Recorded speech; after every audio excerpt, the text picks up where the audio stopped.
حضرت ابو هريره رضی الله تعالی عنہ نے روایت دی یہ فرمائی چې نبی کریم صلی الله علیه وسلم فرمایلی چې کوم سړی کوم کس کوم بندا په سفر وغیرہ شرعي رخصت نه بغیر د مریضتیا نه بغیر روزه بغیر د عذر نه وخوړه نو ماته کړه نو د اگر چې په داغي په ځای باندې ټول عمر روزي ونیسي دنه چې کوم شی فوت شو کوم نقصان د تورسیدو هغه به د پوره نکړي شي او پوره نشي د دې حدیث روایت مسند احمد کړی دی. محترم مسلمانانو ورونو دې حدیث موږ دا خبره ذکر چې په روزه مدروجي په میاشت کې بغیر د عذر شرعي نه مریض نه سفر کې نه وغیرہ عذر نشته بغیر عذر نه روزه وخوړه دومره سخت بدترینه ګناه ده که ته ټول عمر روزي نسی کنه نو بیا به دغه وی روزي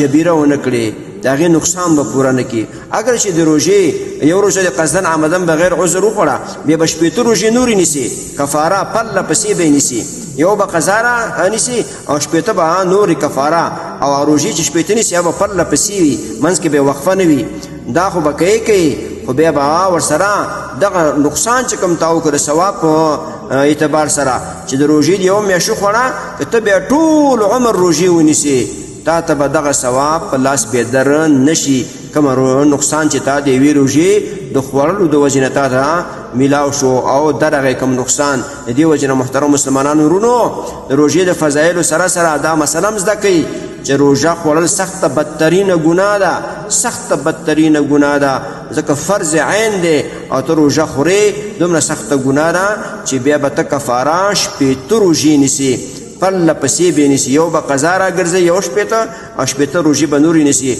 او هغه شپېته به پله پسې نیسي منځ کې به یې وقفه نه راولي که 50 روژې دې نیولې وي منځ کې دې وخوړه بیا به یې سره کوي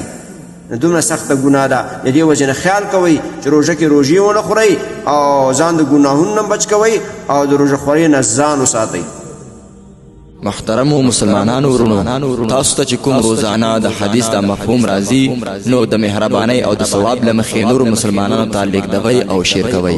والسلام. د دیوبندي مسلک حنفي کاروان سټوډیو لخوا وړاندې کیږي.